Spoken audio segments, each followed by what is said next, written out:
Another best of 5, game number 1 on Haunted Mines. Meta Madness Group D continues. It is the second match for the Raiders, and now they're going up against Disgusting. This is going to be a pretty intense match, or at least it's supposed to be, because very likely this match is going to decide who takes first place. It's not quite guaranteed. There's still a couple of different scenarios that could happen here, but since we have Disgusting with 2 wins already, if they claim this, they are definitely the number 1 spot. And there's also, of course, a chance for the Raiders to just absolutely sweep this group. So we'll see how this is going to pan out for them. Again, if you're a little bit new to Meta Madness, you're not quite familiar with the format, a quick reminder. There is 10 heroes that are banned for the entire group stage. You see them down here. Keep in mind, this is only applying to the group stage. For the playoffs, we will have more heroes will be banned, and likely also a few different ones. But at the same time, also another rule says that every hero that gets picked cannot be played again. Therefore, as the series progresses, there's a lot of choices that have to be made by the players in order to make sure that they still have comps that work properly. I'm still waiting for a team to embrace chaos completely and just start banning or picking supports, 5 supports in game number 1, and just go into the second map saying, "Let chaos reign." So far we haven't seen anything of that, but I think eventually this is definitely going to happen. Either way, big shout out to everybody supporting the channel on Patreon. I said it before, I'll say it again. Difficult to get these days sponsors involved with Heroes of the Storm. Without the community getting involved here, it would be really difficult to host tournaments like this one, like Meta Madness, like the previous tournaments that we just hosted and the ones that we're planning to host in the future. So it's all a community-driven effort here, and the scene is, so to say, keeping itself alive. If you want to help that effort, you can head over to patreon.com/Khaldor. There's a link in the description that you can also click if you're watching this on YouTube right now. And a big shout out to everybody that is already supporting over there. Without you, tournaments like this one wouldn't be possible. So yeah, big shout out, big thank you. You're helping to keep the scene alive, and we are getting more fun tournaments and content like this one. We get Rhaegar and also Yrel for the red team. Finally, a team that is picking Yrel a little bit more. I talked about this yesterday, and it's really mind-blowing to me that she is not getting picked more in the group stage. She is a good candidate for another hero that gets banned for the playoffs, but time will tell. Similar approach from the Raiders here compared to what we saw in the last best of 5 that they played. They take Tracer again, and they take Malfurion. So it's the same comp right at the start. They're trying to get Garflow into a good position here. And yeah, Tracer is one of those heroes that you would expect to either be very quickly picked away or banned in the draft, and therefore getting her early makes a whole lot of sense. Now, Tyrael gets banned too. I talked in the previous best of 5 a bit about the holy trinity of Tracer, Malfurion, and Tyrael. That's the reason why he gets banned. You don't want to have that additional shield and support that Tyrael can give to a Tracer composition over to the blue team. The Raiders, they have, from the beginning, just tried to end these games as quickly as they can. They haven't screwed around at all. They were just aiming for victory, as they should. And they are going to try something very similar here. Banning out Variant to safeguard Tracer a bit more and make sure that there's no taunt coming in. But this should be a really intense series. Now, how many maps do we get? I honestly have no clue. But I think these games are going to be hard fought by both teams. Nubarak and Greymane in our first game. So yeah, there's no joking around here. Nobody is coming in as going with crazy picks on the first map. They know that this is not going to be an easy game for either team. So yeah, off we go. The final 2 picks for the Raiders. I mean, this is Haunted Mines. Also one of the reasons why Sylvanas got banned again, but you gotta think a bit about, do you want to go for the golem? Do you want to get some skulls? Are you trying to pressure? Do you want to have a global here? It's Garrosh and Sonya that they take at the front line, so even a flip into a root not out of the question, and a lot of displacement, especially when you consider Junkrat as an additional choice. Cure apparently this time on the side laner. And the final pick for Alvarus, as we are headed for game number 1 in the best of 5 series. They still need a bit more damage. They got Greymane already, who's awesome in structures, really helps them also in the mines. But the final pick is Jaina. Burst damage. Let's go, everybody. Game number 1, Disgusting against the Raiders. Raiders against Disgusting. Game number 1. We're on Haunted Mines with Unforgiven on the left side playing Malfurion. Nano on Junkrat. Sven on Sonya. We got Cure on the account Cringe Kid with Garrosh. And Gavlo on Tracer. To the right side of the map, it is disgusting what these guys are playing here. Atrax on Greymane. Richu on Urel. Arian on Nubarak. We have Alvaros on Jaina, and Lavakal is playing Rhaegar. Okay, with that, let's see who gets first blood over here. What do we get? We have on level 1 already the Fingers of Frost. This talent always makes me chuckle. I talked about this in the past, but technically every single girl has Fingers of Frost. Even when they deny it, you just have to ask their boyfriends. They will all agree. Every girl has Fingers of Frost. It is an inherent ability of the female sex. They all have it. Especially in winter. Every guy has suffered the consequences of the Fingers of Frost at some point. It's always amazing. The guy's role is pretty much, especially in winter, to play the heater, and then the Fingers of Frost are coming in. So yeah, Jaina's talent name is always kind of amusing. But yeah, so either way, we got, besides that, on level 1, the Dauntless. We also have Rhaegar with a Feral Heart. Bit of a collapse, or attempt at least, on Urel, but Richu is just juking out Cure a little bit. So yeah, me likey. Nicely done. On top of that, we have, by the way, the Parting Gift in. We also got the Tough as Nails. And with that, they are making a big play for the camp. They're actually taking it. The red team comes in and claims the pumpkins, but Nuvera gets murdered mid-air. They paid a price for this one. Paid a price, and here we go. They might be able to escort them through if nobody helps Nano out. Okay, here comes Garrosh. Cure with a pleb horse. That was unacceptable. Yeah, nice. Oh, good reaction from Richu, though. I really like the move by Junkrat, but Cure by accident gets the minion. They could still get the kill here, but no, Richu is able to make his way out of the fight. Yeah, interesting opening already. So we got first blood for the blue team. They lost the camp, though, so a bit unfortunate for them. Jaina is also stacking, trying to get to her ice block as quickly as possible. And yeah, top side, here we go. By the way, if you have a girlfriend that also complains continuously about having like cold hands, and especially is just like freezing winter, which is, as I already said, pretty much all of them, one of the things that you might want to get her, and this is definitely going to get her in her good graces, is hand warmers. There's 2 different variations. The Koreans have always used those hand warmers that you can use once or twice that last for like a day. Those are good as well. But there's also electrical hand warmers these days that you can actually charge, and they last like, yeah, for nearly a day, and then you have to recharge them. So if you have never seen them, just go to Amazon and check them out or have something. I guarantee you that is a big win. So you can thank me later for that one. I know summer is approaching, but the next winter is definitely coming, and yeah, you can thank me later. Anyways, we get a kill for the red team as well, so they got 1, and I already told you, this series is going to be pretty interesting. Level 4 gives us the pulse generator now. The mines are finally open, and it means that both of the teams are making moves for skulls. We also, I mean, we have pretty much everybody entering the mines right now. That's a pretty heavy commitment. We haven't seen that a lot in the games that we've so far seen on Haunted Mines. So yeah, they're already starting to fight this out a bit. Top side, Sven doing his thing. And, well, he is up against Tuna all of a sudden, and they're really trying to drop him with Greymane joining the fun, and that should be the end of Sonya.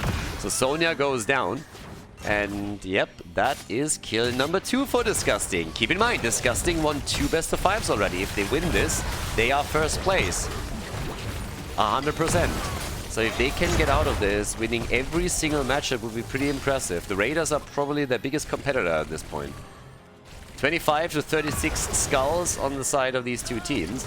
We have level 7 coming up next. The big boss is still up in the lower level. Could be taken.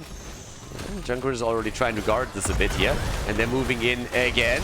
Immediately pushed back out. And the camp is not getting taken. No, it's still up for grabs here. Itrax gets pushed away. Both of them fully committed to it. Finally, the blue team making a move and able to grab those pumpkins. Nobody dying in that situation.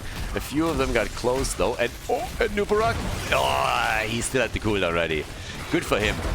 If he doesn't have the cooldown, then that's... Oh, no! You just got out of the fight. Cure prepping the kill for the team. And now they are able to get another one. Junkrat and Garrosh, with all of the displacement that they have, make it super dangerous for anyone on the side of Disgusting to poke their head out here. That's now 3 kills to 2, and the top side is getting murdered. Down to the bottom of the map, still our 1 versus 1 between Urel and Sonya. And with the wall destroyed, the blue team is now rotating down to the bottom of the map. So they are starting to get some real structural damage in. We haven't seen anybody make a play for the boss and the lower level yet, so no first objective forced by anyone. And at the same time, here's the purification. We got the ice flurs, and we also got the frost shards. And they're still playing with the minor entrance a bit. But nobody's really committed. Nobody's committed to the first objective yet. Both walls destroyed are already indicating, though, that the raiders are, at least on structures, having a bit of a better start into the game. The experience lead also goes to the blue team. It's a small lead, but it's there. And here's the commitment. So they're already ahead in the skulls, and if they are now burning this one down quickly, then Disgusting has a chance to use the objective to make their way back into the game. Because this is going to be a solid golem. They're going to be at 75 skulls to 25, which is pretty good.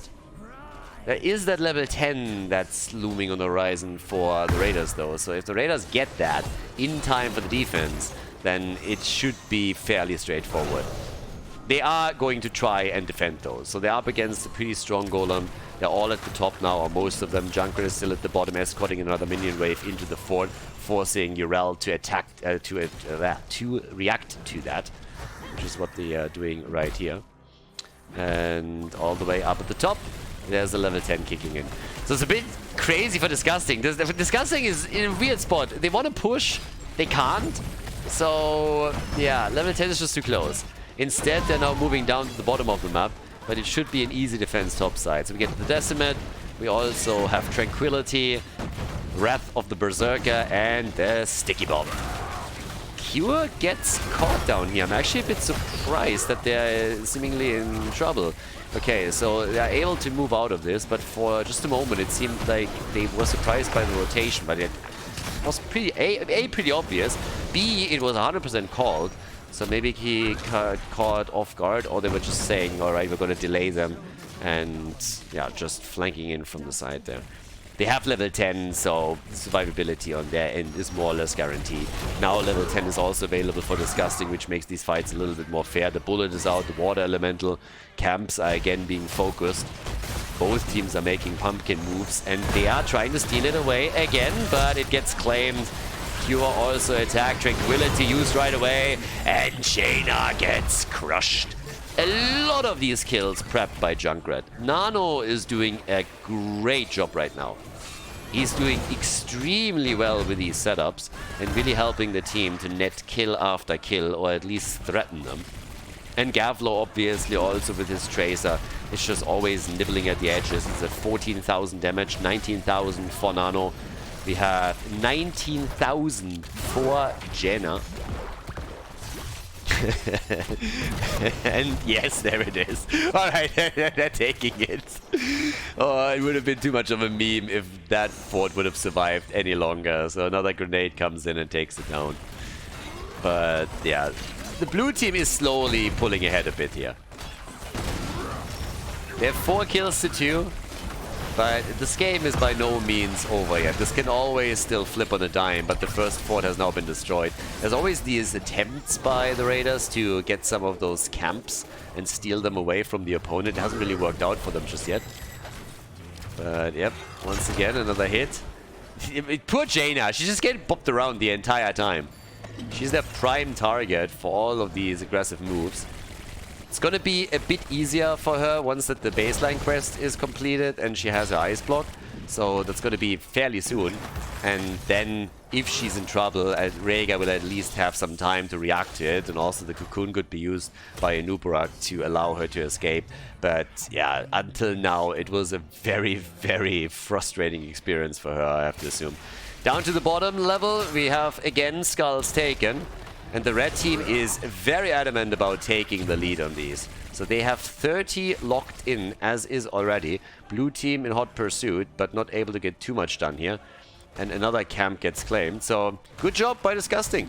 They are very, very quick on these moves towards the lower level of the mines. And it now leads to them looking at 46 skulls. Even more than that. They're getting the last remaining camp at the bottom left. So they've already taken the lead, which already means that the raiders have to either go for the boss or be okay playing with a pretty weak golem again. So they are trying to force the fight here. Water elemental has been used. It's going to be a 5 versus 5, and this time maybe a kill on Cure. No ancestral from Rhaegar needed yet. There it is finally on Anubarak. Cure has fallen, and Greymane dies on the other side, but Sven gets punished for it too. They're fighting the boss and the team at the same time. Unforgiven, the healer on the side of the Raiders, is getting out of the fight. Nano again making the plays here. Great job by him, but the red team is now about to lock in the remaining skulls. Top side, that's where we have Richu protecting the fort, which has nearly fallen as well.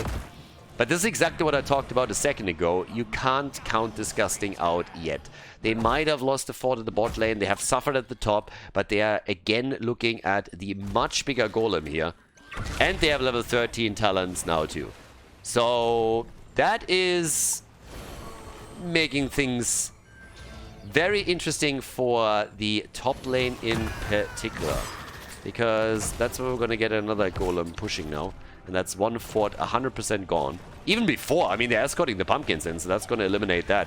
Which means there is a play being made for the fort at the bot lane. Top side, not going to be a problem at all. Down here at the bottom of the map, we now have the defense setting things up again. This time it's 80% against 20%.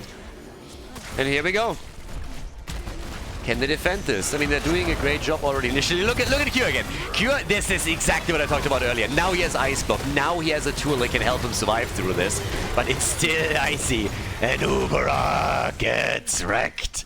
Noob is down. They were able to chase him all the way. 5 versus 4, obviously, to begin with, since Urel was still up at the top. But they are defending.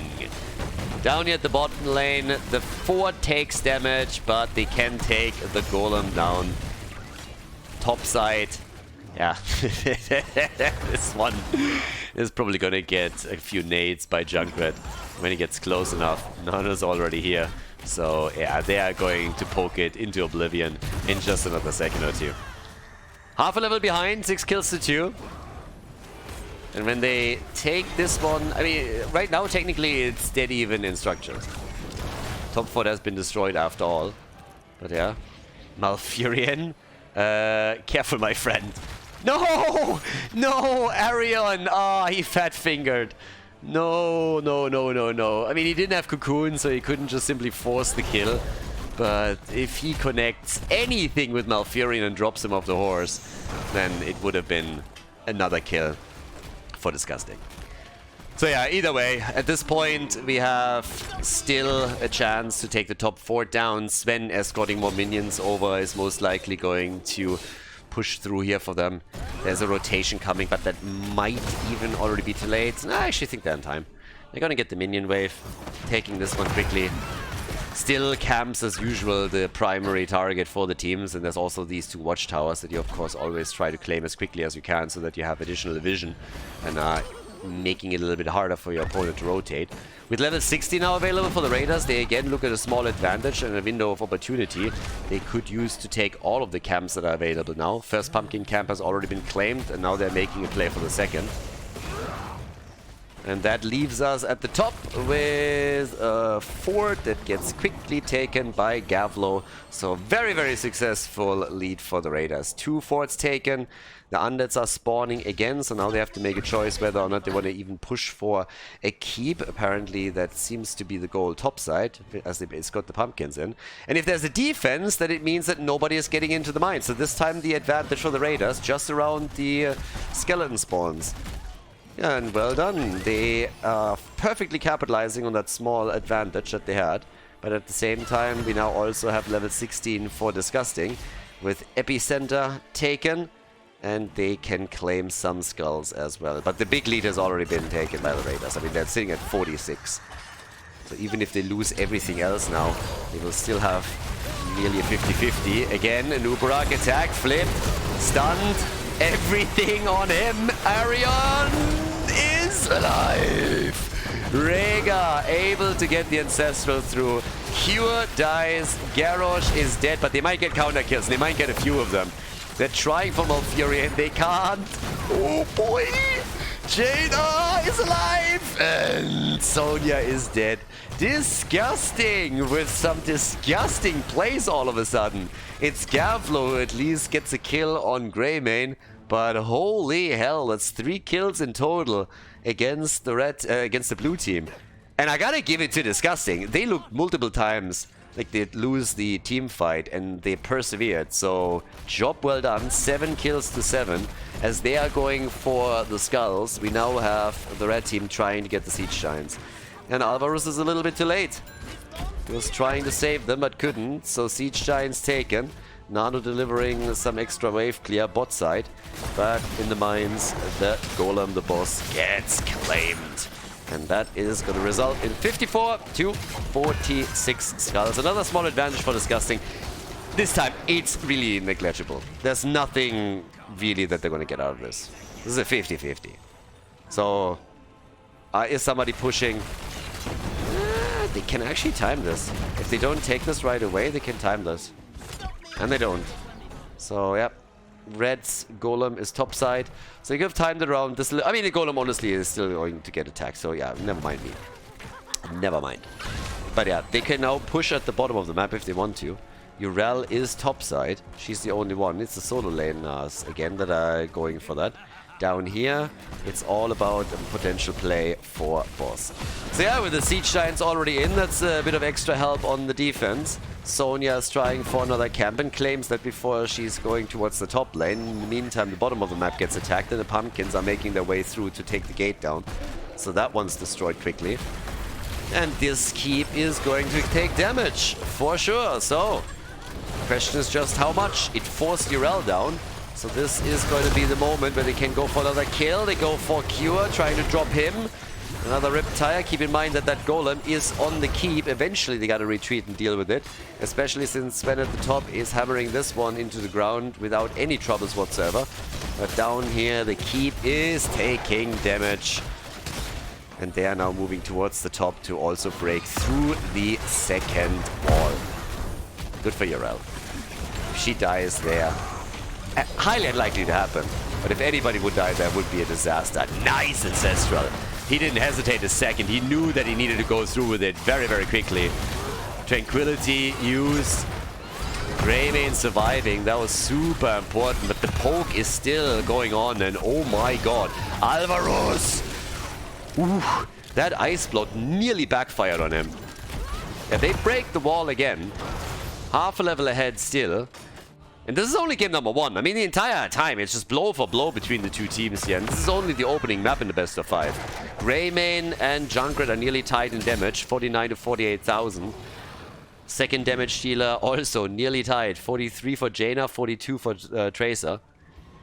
More camps now about to be claimed, I'd say. 30 seconds until the camp is back up. But Disgusting is losing ground. They're still a little bit behind in experience, and their keeper's taking damage. The other one is opened up, so with the next objective, they definitely have to ensure that the blue team isn't getting a big golem, or they are in for trouble. So, camps are claimed. 8 seconds. They fought over so many camps already. It could happen again right here. But it seems that Disgusting is not going to risk anything. A prolonged fight might end up with the blue team grabbing level 20. So they're just playing it safe and sound. They're going to play very passive for the next couple of seconds just to make sure that they're getting their own level 20. But the timings here are just so good for the Raiders. Because the Raiders are now once again in a spot where they get level 20 just as the skulls are spawning. So they can enter the mines first and get the lead. And it doesn't get much better than that. Alternatively, they can push for the keep, and it seems like that's actually their preferred way to play this one out. So after Decimate, we now have the Deadly Calm, and we get the Get Stuff, and all of the pumpkins are making it in, nearly taking this keep down. This was a good start.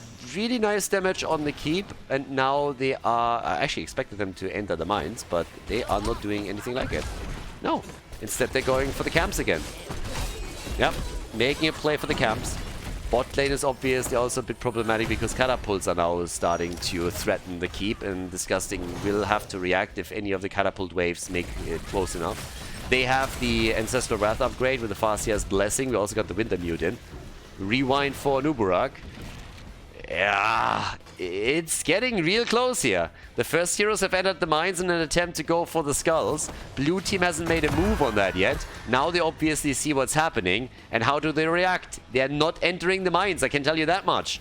They seem to be going for the keep at the bottom of the map. But red team could always leave the mines now.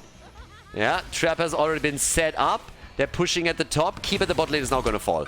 They forced them towards the top. They forced them top, so the bottom keep is going to fall because nobody's defending against the catapult there. The team fight, on the other hand, that's a very different story. All of a sudden, Cure is getting focused, low but saved for now. Greymane comes in and trying to take him down, and Cure dies.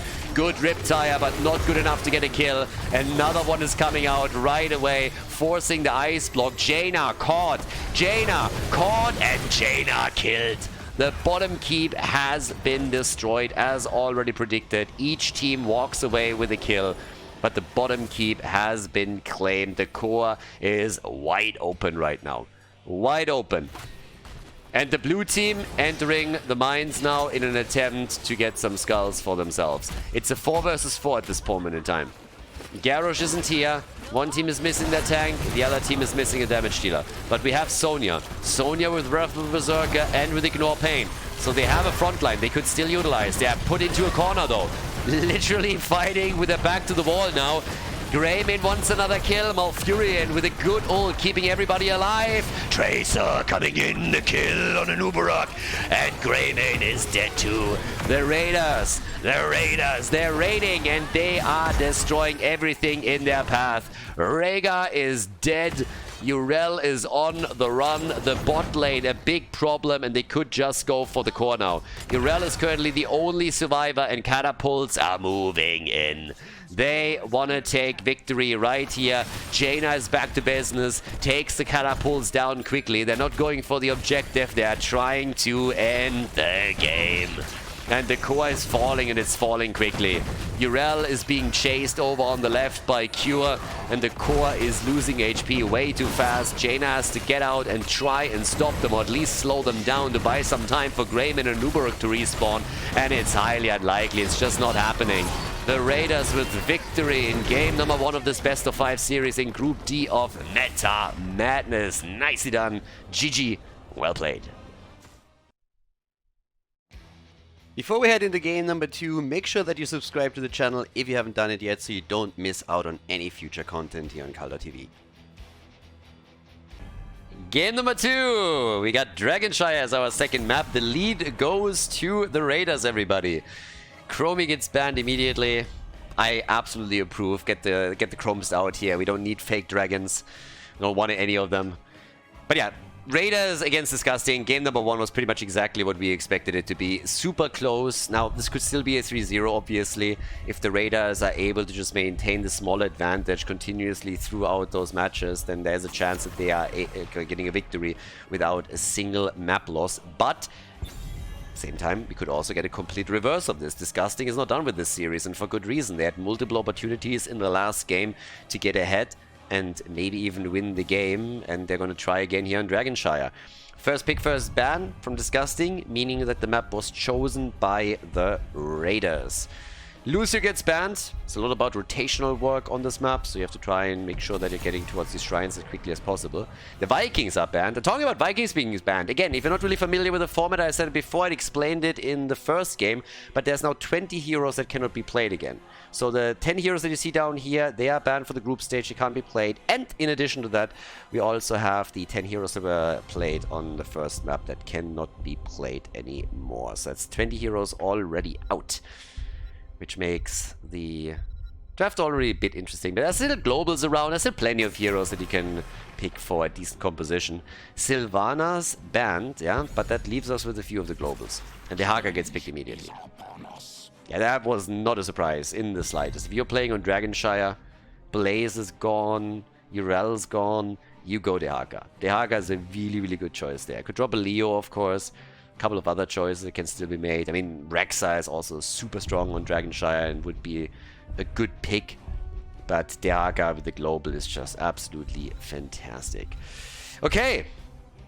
What else? Muradin and Maiev. Oh, also, quick note.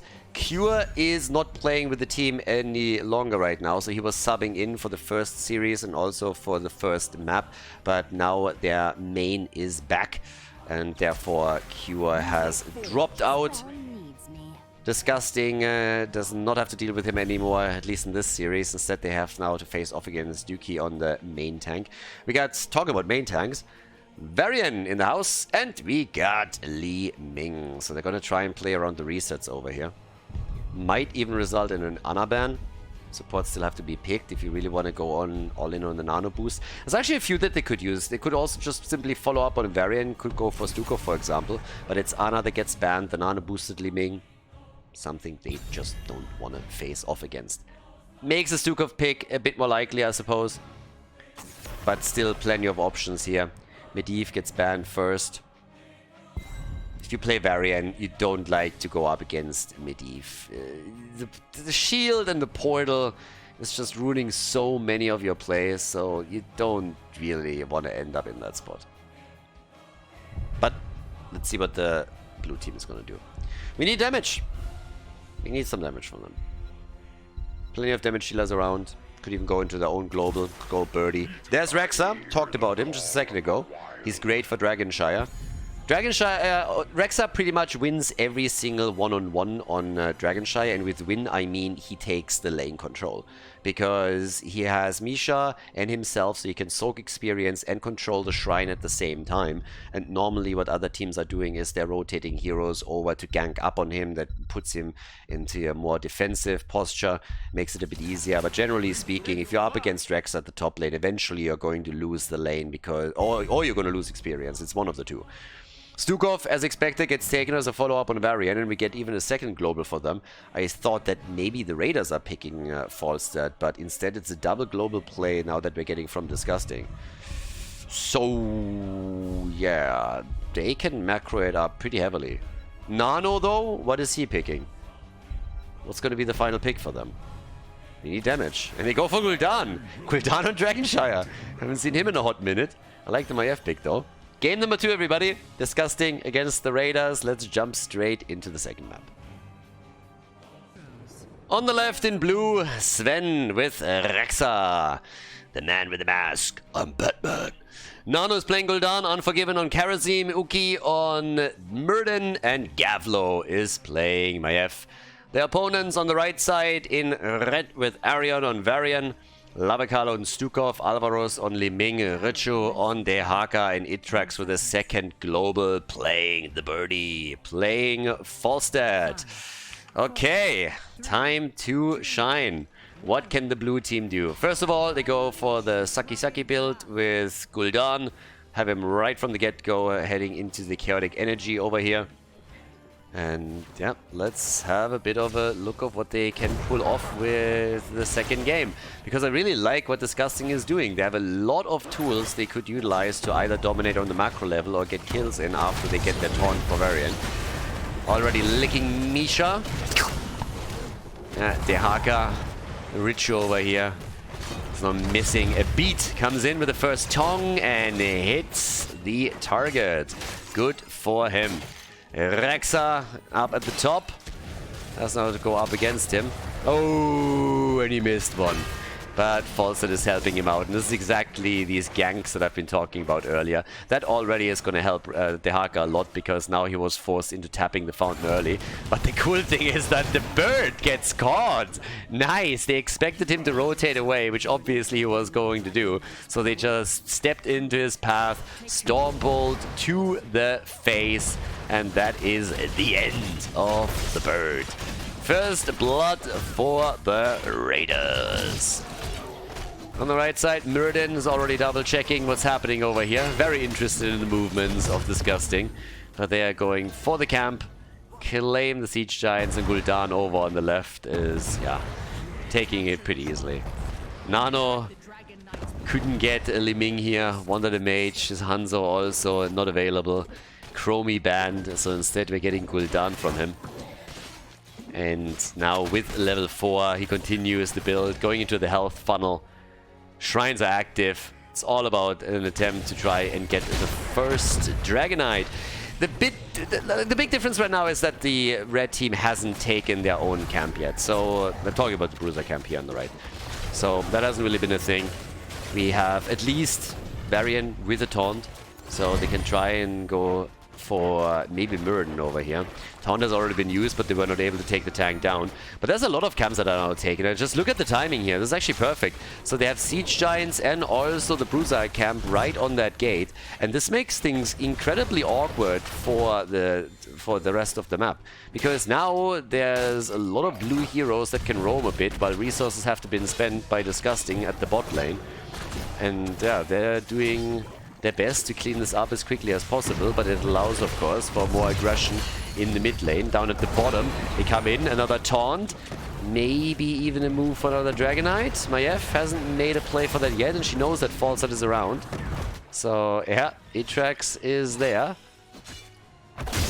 And Uki is now trying to zone this. But they're already reclaiming at the bottom of the map, and they're doing it in time, taking one of the altars to ensure that there's no DK just yet. Falstad with the attack at the top. Sven has already started to push Dehaka back pretty effectively, but the kill attempt against Rexxar fails. On the other hand, Kharazim has fallen. So with Varian moving in and dropping another taunt, Kharazim is dead. Top side, it's a 2 versus 2 for now. They're going again for Dehaka. The tether is there. He dodges out on it. Level 7 talent, a bit of a lead, and the bird is dead again. They like chicken, I don't know what to tell you, but yeah, they like it marinated, they like it cooked.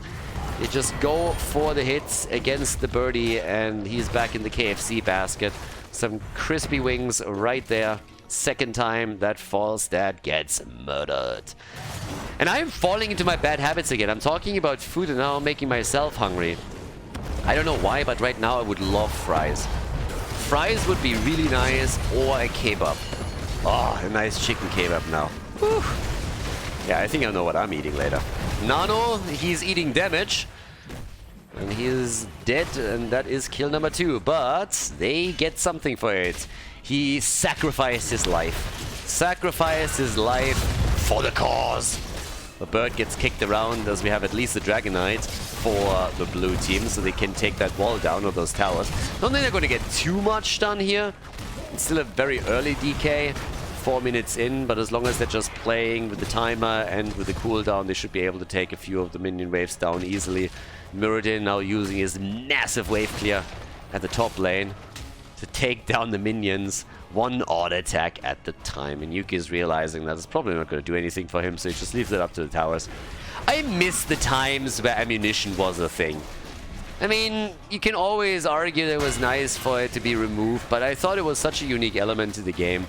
Ammunition and towers was awesome. Even just increasing the amount of ammunition or the recharge rate, something along those lines might have been the better choice. I thought it was a very unique and cool thing for heroes to have, and I think they could have done this a little bit better than just simply removing it altogether. So, yeah.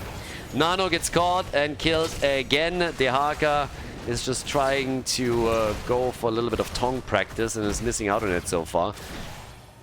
Level 10 for the Raiders though, so... hello.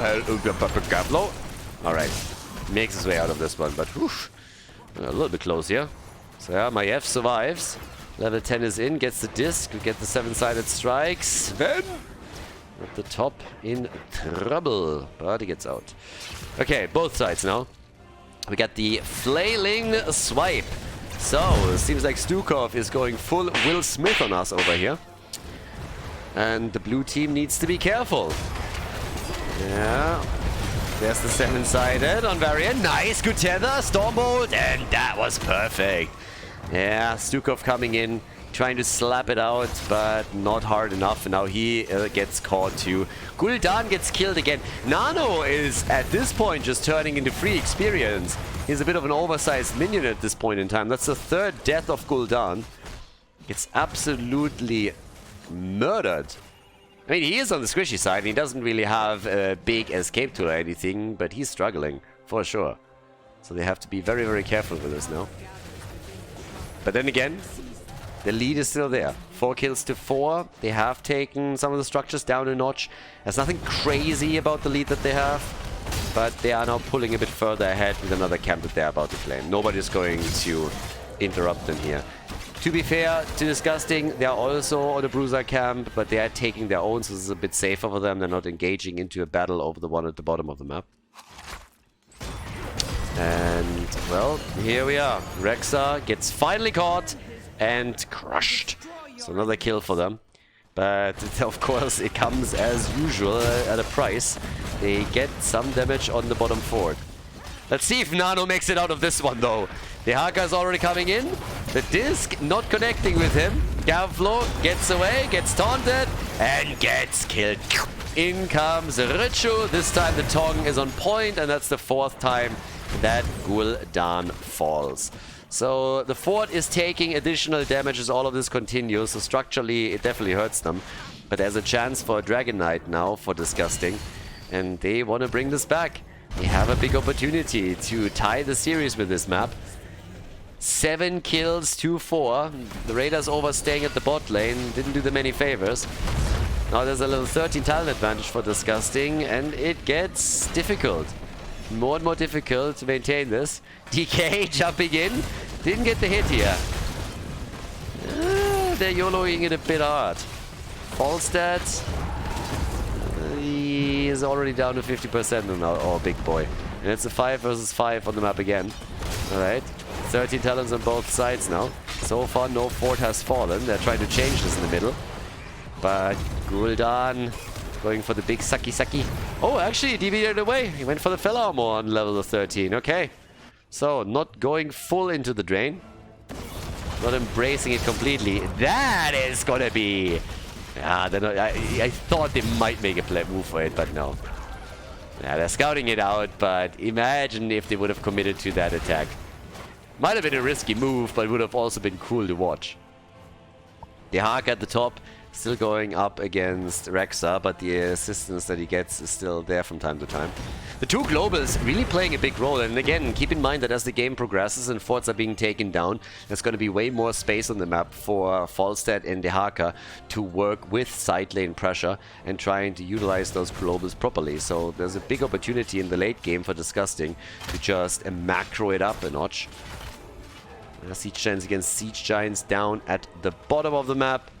We now have, again, the red team trying to... It's a bit of a wedge driven between the red teams. So they're trying to be as passive and as cautious as they can, since if they are just moving between lanes, they are likely going to get caught and then crushed. So Nano at the bottom is helping to take the Siege Giants out. Rexa is taking a safe path topside, just keeping Misha as a bit of a scouting observer ward in the area. But it's back and forth between the lanes. This one is so low that if at any point they make their way over, they can take it down. And Unforgiven is already starting to punch this out. Going full Bruce Lee on us. But there's another taunt. Mirrodin gets attacked. Avatar, and he's still dead. Still doesn't matter. The Horrify came too late. They get the kill. They're trying for Varian, but no, ain't happening. Best move here is to just fall back, let it slide for now. You can't afford to lose another hero. Staggered deaths would be their downfall with the next objective. So yes, gotta be very, very careful. Murder's gonna be back in time to help them out here, but, well, where is he? They're aggressively making moves for both of those altars. And of course the globals, they really help if you want to create a number advantage. Level 16, definitely another lead. They're trying to take at the bottom. I don't think they're fast enough. Nope, that's a Dragon Knight. DK is in. Dragon Knight is in. Well done. Disgusting gets a small opportunity. And then they are just crushing it. So Itrax eats the entire combo here from Gul'dan, but the fort in the mid lane has been destroyed. And now the Dragon Knight is also a little bit stronger. So now they're hoping to get a second fort down here. Stukov covering with the lurking arms as best as he can. And yeah, DK tries to get another fort, should be able to get another fort with the help of the team, especially since Liming is also getting one hit out after another. Stormbolt attempt, Gust already used, trying to push them back here. Let's not forget, oh, Horrify, and this time it's great. Horrify is awesome, they get a double kill as a result. Well done. Both the Birdie and Varian get dropped, and Maiev gets saved with Stukov dying. Great play. So right here, as you can say, the Horrify was absolutely crucial for this. They get false dead immediately, and then afterwards they catch with the 7-sided strike. Varian get kill number 2. The fort at the bot lane has instantly been destroyed. The one in the middle doesn't stand a chance either. There's a 5 versus 2 situation on the map now that they simply cannot deal with. So now they are in a spot where they can just steal the camps away from the opponent. Their siege giants and map control has been established again by the Raiders. So back and forth continuously. Nicely done. Top side, yeah, that's where we're getting a move against the Haka, but I don't think that the two of them are going to be enough. The Gust, Mirrodin is able to still jump out. And good for him, by the way, that he went for the 16, that he went for the Dwarf launch. Without that, he wouldn't have gotten away, but who am I kidding? He's not getting away, is he? So, yeah. Either way, we currently have more plays made at the top, trying to go for the fort. The Haka had to move down to the bottom of the map. That's the beauty of having the globals now, because those two siege giant camps that are pushing through the bot lane, they are very dangerous if you are not using a global to defend against it. But since they have the Haka, they can just use him there, and then if need be, they use him topside with the global and get him back into the action. Mirrodin dying a lot here, by the way. He's obviously getting heavily targeted, and whenever there is a good play by Stukov and Varian, it's very dangerous and difficult for him to get out. It's one of the reasons why he chose the level 16 talent. But it also showcases that Disgusting is always good for another big play to get back into the game. They are half a level behind, but they're 2 kills ahead. It's actually fairly interesting to see how the experience comes together for the two teams. Big lead in minion experience, for example, on the side of the Raiders, despite the fact that they don't have any globals here. Mercenary experience, massively ahead. It's really the hero experience, more so than anything else, where Disgusting excels and is able to close the gap, at least to an extent. But now another fort is getting attacked. And this is the last one that the red team can hold on to. So the Haka is down at the bottom. Here he comes. Moving in. They already realized that he would. Okay. Lick is true, but yeah. We by now have the Cleansing Touch. Cleansing Touch is in. That's a huge tool. After level 16, this was big. Now they can really play around this, and they are doing it over and over again. Unforgiven is doing a fantastic job with this. Another Gust had to be used to disengage from the battle. Both teams on level 19. Blue team still a little bit closer, 220. But it's a tense situation. They're trying for another DK. Can't get it. Taunt! And that's the kill. Unforgiven came in, trying to make a move. Gets a dash target and gets out. But just as it matters the most, we have the Raiders with another kill and a possible play for the Dragonite. Rexa is trying to ruin it. He's trying to ruin it at the top. Level 20 talents for both teams now. Big upgrades, of course, but they need to buy 30 more seconds, and I don't think that's realistic. I don't think it is, honestly. Oh, this is gonna get so close. Look at Varian, at Karazim. Storm Shield. So they're trying to give him more tools to save the targets. Talking about tools, yeah, there's a hit. They're attempting to interrupt, but I don't think it's happening. I don't think they can. No, this is a Dragonite. This is a Dragonite. This is where it gets dangerous. DK is taken. And oh boy. Is that a tie in the series? Is that the moment where they can tie things up? This series could decide first place in the group. The Raiders have taken the lead. But now Disgusting is ready to fight back at the bot lane. Structurally, they're in the identical position, but this might change here. This should change here. It could. So here we are. Dragonite bursting through that wall. And with that, we're now having a chance to go for keep number 1. Let's go. So, there's the hit. Gul'dan's still trying to threaten the backline a little bit. They're actually burning the down a lot faster. Nice. Oh, ho, ho, ho, ho. That disc, baby. All right. That was a bit awkward, but yeah, they hit that hard. They're trying to go for Varian again. Wind tunnel. Stukov, the taunt, the kill. Not like this. They looked so good for a second here. Maiev wants a kill on Stukov. They cannot get it. Misha was trying to help him out here, but now Gavlo dies. Oh my god, these clutch kills. Look how low they are. This is insane. The clutch kills from Disgusting. They were so close to lose multiple heroes, and instead they kill both Maiev and Karasim and are now moving for keep and maybe even core. Misha is dead. The full 5-man is here. Boy, oh boy. That was such a good fight by them. Really on razor's edge the entire time. Now Rek'Sai is doing his best. Misha back in 8 seconds. The core attack. They're trying to drop them. But Stukov is not running out of mana anytime soon, and this is just looking great for Disgusting. 65%, Misha back to business, 60% on the core, Karasim in 7. Nope, there's no way, there's no way. It's a tie, 1-1. Disgusting wins Dragonshire and ties the series.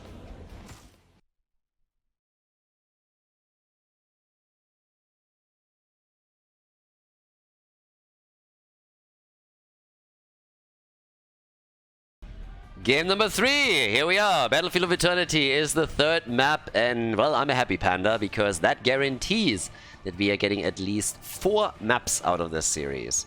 Now, 30 heroes are banned as we enter the draft, are unavailable. 20 got played, 10 in game 1, 10 in game 2, and 10 are banned for the entire group stage. So it's going to be, it's gonna get a little bit more difficult for the teams to get a proper composition together here, but especially when we're headed towards game number 4, things could get a bit crazy. Battlefield of Eternity is obviously oftentimes way more focused on team fighting or on damage against the Immortal, but a lot of the tools that you would normally use on the Immortal are already gone, and with them banning Lunara, another one is eliminated. I think your best option at this point is really going to be Jimmy with Exterminator, and then we're looking at heroes like Artanis with the amateur opponent. Normally not someone that would advocate for, but in this case it would make sense. So this is going to get funny very quickly. You could go for the Nazeebo play. Nazeebo, especially with the spider build, not bad on the map either. So you can, from a distance, just connect the spiders and then retreat a little bit, let them do their damage. The opponent can do very little about it. That has been played in the past, and personally, I would honestly be very surprised if we're not seeing the strategy at some point in the tournament, being it in the group stage or in the playoffs. But Nazeebo and BOE, with all of these other damage dealers on the Immortal band, can make sense. Now, you are very unlikely to get into the Vile Infection, and so if you're trying to play Nazeebo only in a late game role, then it doesn't work that well for you. But I'm just saying, he is another option. But Jimmy is still up. Jimmy can still be taken. Exterminator is brutal on BOE. It's by far your best choice right now. I would not be shocked to see Reyna first pick even. Ooh, Sylvanas, yes! They might have forgotten about her. I forgot about her. She was banned in the previous games. I said this before. Sylvanas is by far the most banned hero in the group stage. I suppose the second would be Lucio. But yes, Sylvanas in the house. And now this is big push pressure. I still would assume that Jimmy is going to be taken now. If not, he might be banned. And they go Artanis instead. So Tyrande with the Hunter's Mark. And they go for a Tannis that gives them damage on the Immortal, but it also allows the blue team to either go for Jimmy or ban Jimmy. So Disgusting is fully aware of that. Coming in the way they did, they have somebody else in mind. Ana and Malthael, that's also pretty dirty. That's also very, very dirty. Nano boosted Tormented Souls as an option. Just saying. It's an option now. If you get an Uther as your main tank, you could go Nano boosted Tormented Souls with the Divine Shield. That has been played a lot, or well, not a lot, but it has been played a few times on Infernal Shrines. So that is a possibility. Would also make it interesting going forward because it removes even more healers. Stitches gets banned. What about Jimmy? They're trying to get rid of Jimmy. Because if not, then they have 3 big tools on immortal damage.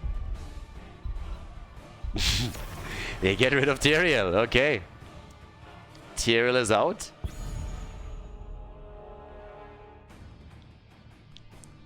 Reyna or Nazeebo. It has to be one or the other, I feel. I think Reyna is a little bit more likely, generally speaking, considering the map. I mean, you could even go into a Zarya comp, honestly, now that I think about it. It's Battlefield of Eternity. If you really want to have an additional layer, one of the teams could have done that. ETC, and there's Jimmy. They go for ETC, they got Jimmy. Hunter's Mark, Amateur Opponent, and Exterminator. Not bad. Not bad whatsoever. So, yep. This is gonna get wild. The immortal damage that we're having at the beginning of the game, at least from the side of Disgusting, is absolutely disgusting. No pun intended here, but they're true to their name. This is crazy burn. So, yes. Mei and Thrall, the final 2 picks here. Okay, with that we have a good front line for them. And what is Alvaros going to lock in? The final pick for the 3rd map. One of the 2 teams is now going to pull ahead and take the lead again. Which one is it going to be? Zagara! Battlefield with Zagara! Guys, let's go. Game number 3, Meta Madness, Group D. The series is tied as we are entering Battlefield of Eternity, and on the left we have Nano with Sylvanas. Sven is playing Thrall, Unforgiven on Ana, Uki on Mei, and we got Garflo on Malthael. To the right side of the map though, a little bit more spicy in regards to their picks. We have Lavakal on Tyrande, we get Alvaros on Zagara, Richu on Artanis, Arian on ETC, and Atrax plays Reyna. This is where the fun begins. The amateur opponent is in. Executioner should be the choice for Jimmy. Unless they really feel that with Zagara, what they need from him is more damage in the team fights. We have the Might of the Banshee Queen. And also the contact healing. And there it is. Exterminator. Not Executioner, sorry, my bad. Exterminator. So yeah, Exterminator is in. And they will absolutely... they should crush the first Immortal. If they get a good shot at it, if there's not immediately a play from the blue team to prevent this from happening, then the objective is seriously threatened by them. It's gonna be wild. Top side, bit of an attack against Malthael right at the beginning. Good swap and opening up an opportunity for Jimmy to get some additional hits in. Yeah, Garflo had to pop the fountain early. And now Thrall is moving up, so they're turning the top lane into a 2v2 lane. He went into the Echo of Elements here. Also interesting. Don't see that talent that often anymore these days. Most of the time, we're having Thrall as a solo laner. In this case, they have Garflo here, so they didn't need him. But that would also have opened up Trash Lightning for him. Trash Lightning, as in a 4-man at the bot lane, would actually have been pretty neat for him. But, well, he goes for the double hit. Not too bad either, but we'll see if he can make it work. Nano nearly dying there, but they are saving him. And now everybody is starting to go for the camps. But we also have, in addition to that, creep tumors all over the place already. Just trying to grant additional vision as much as they can in these situations. Another slide, another attempt at a kill, and Unforgiven gets away. But they're cutting it very, very close. Ooh, get out! Yep, there we go. The kill is in. Ana down, killed by Tyrande. And at the same time here, over on the top, we have another kill coming through. Goodbye, Thrall. He gets crushed as well. Yeah, times are hard. Malthael is dead. 3 kills to 0. At least they're getting Jimmy here. So the blue team is fighting back as best as they can, but they are already from the beginning of the game in a bit of trouble as they're losing 3 heroes. They lost both of the camps. Both mercenary camps have been claimed by Disgusting, and they are looking great. We have them with a bit of a lead in XP, in talents. They apply additional lane pressure thanks to their lineup. And this is working quite nicely. Now, it's obviously only early game, so time will tell if they can really push this through. But with Zagara, they have a lot of push pressure pot side to assist these Khazras and try and take some of those towers down early on already. And let's not forget about the immortal damage potential that we're getting from them. And Zagara is just disgusting at this point. I mean, she's just getting damage done all over the place. Immortal is up and nobody has made a rotation yet. But Jimmy is there. So Jimmy is there and he is immediately using Exterminator. And now the rest of the team is coming in too. And you can already tell how absolutely disgusting the damage output is here. So they just are there for a few seconds and already the Immortal is down by 25% of its hit points, which forces the blue team to defend. I really like what Disgusting is trying to do. Now, as the game continues, we're hitting level 10, mid and late game. Things might change. The Raiders might gain momentum through teamfights in particular and trying to snipe heroes like Zagara or Tyrande. But here in the early game, there is a lot of objective pressure. Sylvanas is the one who's now trying to get the hit points reduced at least a little bit, and she's doing a great job on that. May barely made it out. And it is a fairly even halftime show. Still a lead for the red team, but only by 500-600 hit points. So that's pretty impressive. I expected this to be way more one-sided. But now the race is on again. And yeah, there's a clear winner here. Not really a fair fight. Honestly, it was also a 3 versus 5 on the Immortal. So it's not a surprise that Disgusting wins this one. Another swap. And Malthael gets out, the slide, ETC trying to open up another opportunity for them to get him, and Gavlo gets murdered by Zagara. Yeah, the Zerg Queen takes him out. And Sven is also dead. He's not gonna get away from this one. Great stun, forced him to either try and juke around it, which wouldn't have worked, or to simply resign to his fate. So he dies, and that leaves us with a bot lane destroyed, and it should be a fort that they're getting here. I mean, it will, yeah. They got Zagara with mana, just dropping a few more roaches. They got the minion wave. Top side is getting defended, and the Immortal is getting taken out there. But they now lost the wall, and they lost the fort. This is great play from Disgusting. Disgusting is doing a fantastic job in this game. Starting from the draft to the execution in the early game, they've now claimed the lead, ahead by half a level. We have them with full-on camp control, at least thus far. And they're doing great on kills too. I'm a bit afraid for the Raiders. I mean, the Raiders are obviously hoping to later on dominate team fights, but if this continues at pace, there's a very good chance that Disgusting gets this little snowball that they're hoping for turned into an avalanche, and then they're just gonna roll over the blue team. Currently, we have Disgusting with another camp that they are taking topside. So, yeah, this is kind of crazy. Same time now, though, at the bottom of the map, they are pushing the lane out even further. Thrall is nearly done. So he's nearly completed his level... Yeah, well, that is. So he completes his level 1. It's a bit late to the party, honestly. Normally, when you're going into Egg of Elements, you're hoping to get it around 2.5 minutes, maybe 3 minutes. The problem in this case was, though, he had to move topside to help out. So, yeah, it was a bit of a tricky situation for him. But just look at the damage that they're doing here. Zagara is insane right now. She's such a good asset, but she might become a liability later in the game. All depending on whether or not they can make the big moves for her. Yeah, there's the mosh pit. But I'm not sure that ETC is going to survive this one, and indeed he doesn't. So even with level 10 abilities, they could not win that fight.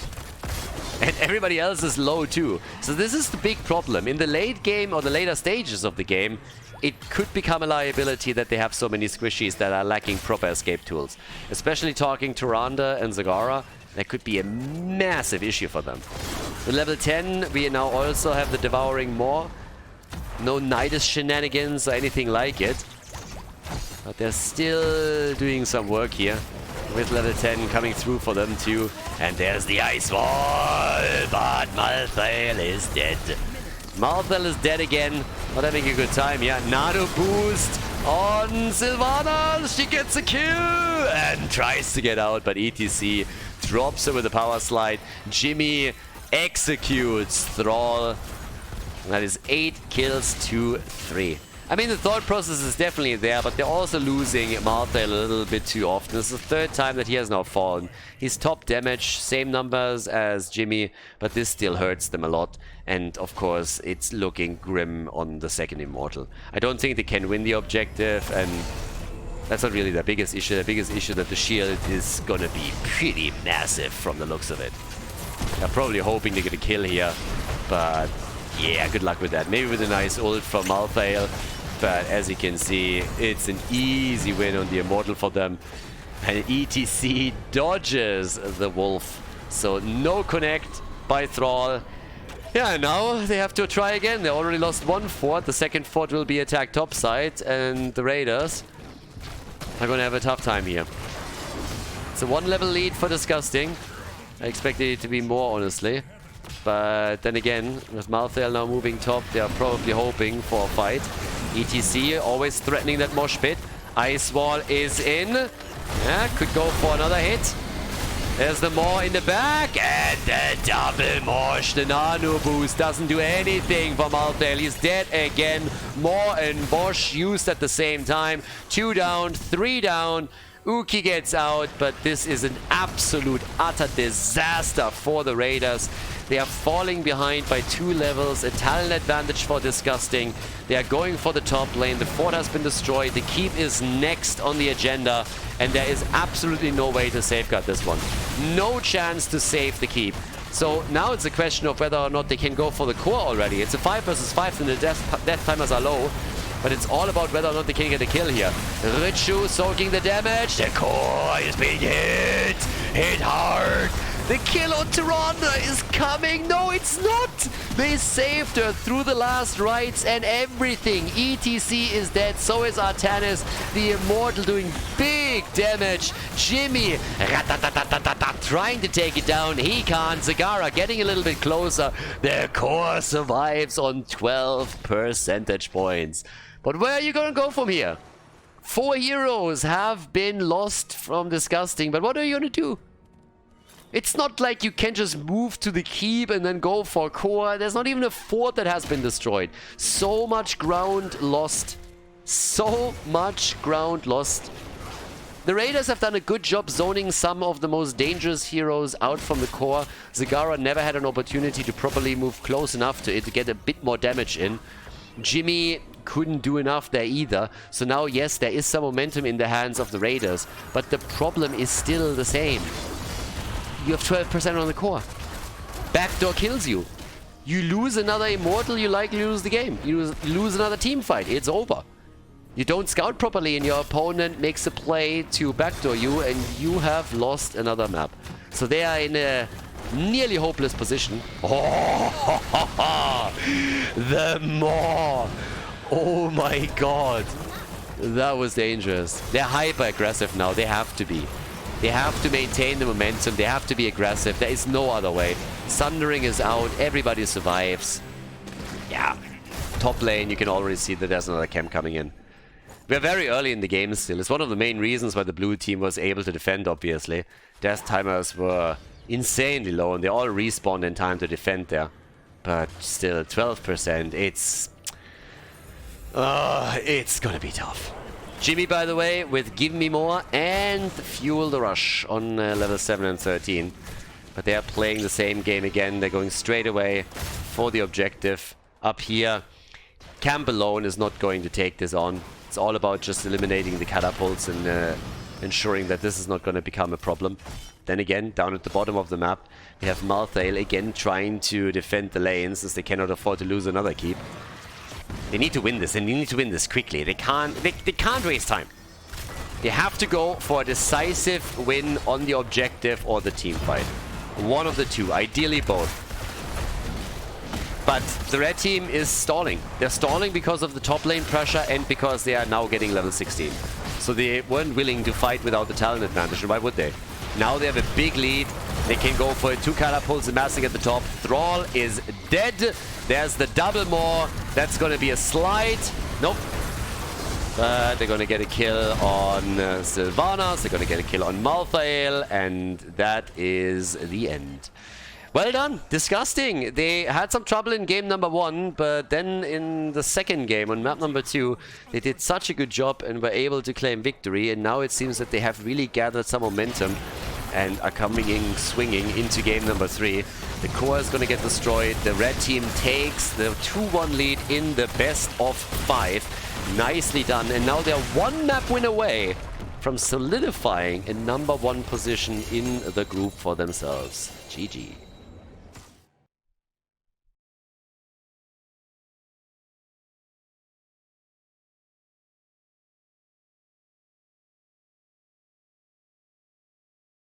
Alderac Pass, map number 4. Disgusting has taken the lead, everybody. Okay, let's see if they can back this one. If they win here, they are first in the group. And then the next series between the Raiders and the GTFOs would determine who takes second place. But we are headed for Alderac Pass, and the map was chosen by the red team. 40 heroes are unavailable now. We had 3 maps played already, meaning 30 heroes have been played and cannot be picked again. And 10 heroes are banned for the group stage. So the air's getting thinner up here. You really need to start think a little bit outside of the box now. Which I would argue Disgusting has already done on Battlefield of Eternity. Oh, now it's, by the way, going to get real sexy, because now Murky, Viking, Samuro, they all become real options. The globals are gone already. We've seen Dehaka being played, we saw Falstad played, ETC, who you can play with stage dive, has been played. So you can really now think about an Abathar, about Vikings, about Samuro. Especially the Abathar-Samuro composition is super dangerous on this map. I would not be surprised in the slightest if one of them gets banned out. Wouldn't be surprised at all. So yeah, very, very curious. I personally would be afraid of Abathar Samuro. If one of the teams locks that in, that could be a win right there. Ooh, they go for the front line. Malgan is banned. Okay. What is Disgusting banning? This is getting really interesting real quickly. Okay, all of them are still up. Viking, Samuro, Abathar, all up. This could get wild. Ragnaros, another good one here. Even with Lava Wave. I like Lala Wave more, by the way. But yeah, Rag is another good choice here. Stitches as a first pick. Okay, so they're trying to eliminate the front line a little bit. They banned Mal'Ganis out, and now we got Stitches. But come on, go for it. Ah, this could be so good. So far, the red team has been a bit better thinking outside of the box and coming up with new comps. Deckard and Zul. Way more cautious approach into the draft, but also makes a lot of sense. They take their healer first. Zul now, 4 wave clear, great. But oh god, this could get nuts. Well, they have Stitches, Whitemane, and Kalthas. It's actually a little bit old school. Stitches together with a Gravo thingy, the thingy that Kalthas does. Gravolaps. What's it called? Oh my god! You know what I'm talking about, the whirlwind thingy. So they have a good stun as a follow-up on Stitches hooks. Gravity Lapse, there we go. Jesus. That was a tough one. Vikings. Okay, so Vikings currently also banned. Not dealing with that. Still, who's going for the Samuro? Who is going for Abathur? Did they really let that slide? Samuro Abathur is so good when you're just trying to cheese and take structures down. I mean, technically, even an Asmodan with Demonic Invasion would be an option there. But yeah, nobody is risking anything like it. There's also no backdoor strategies. We don't have a Morales or something. But I still feel that Disgusting is going to pull out something sexy here. I like Kelthas though. I mean, a couple more stuns, a bit more CC. It's definitely sweet. Tyrael and Gazlo! The Gas Lord in the house! Okay. Give him the clamps! Let's go. Yeah, Gazlo had actually some really nice plays on Alterac Pass already. But yeah, I knew they would do something like that. Together with Tyrael on the other hand... And there's so many good choices still available too. I mean, I'm still waiting for more Illidan compositions. We've had some previously. They go Leoric and they go Deathwing. All shall Swiffer. Huh? Still no Slugger, no Abathur, no Samuro, even on Alterac. Alright. Alvaro's final pick. They don't have range damage right now. Could need something. But yeah, still good wave clear. Zul can easily rotate. Gazlo have also good assistance for bosses. Nazebo! He is in the game. Gonna stack it up, wait for that late game. Not comboed with Ragnaros this time, but let's go everybody. Alterac Pass, game number 4, match point number 1 for Disgusting. The Raiders on the left with Sven on Leoric, Nano on Kelthas, Unforgiven playing White Mane. We got Uki on Stitches and Gavlo on Deathwing. On the right side in red, their opponent with the match point. We got Lavakal on Deckard Kane. Zul is played by Itrax. Richu on Gazlo. Arian on Tyrael. And Alvaroz on Nezibro. Okay, Nezebo. What are we getting from him? Spiders, toads, structures, team fights. What is he going to focus on? Well, we get the toad build. They get Gazlo on the top lane. The clown. And the Fealty on the death now on level 1 for Leoric. Same time with the first choice we have Patchwork Creation for Stitches. Long Stitches, quick hook coming out very nicely, and that is maybe even the end of Zul. No, Deckard Kane with all the potions. It's not enough. He is dead. Deckard Kane is just trying to work overtime here. He's just like, guys, why am I not in Diablo 4? Why am I not in Diablo 4? And it's like, well, you're dead, bro. And it's like, but they could, they did it. They did it with Gandalf. Deckard the White. Yeah, instead of Deckard the Grey. Yeah, no shenanigans like this in the game. So, unfortunate for them. Okay, so we got the first blood right from the start. Couple of hook opportunities here for our Stitches player. Bikini Stitches as well, and he's not wrong. It is becoming summer, so it's getting hotter and hotter. Here in Valencia, it is great weather right now. Sunshine all day, every day.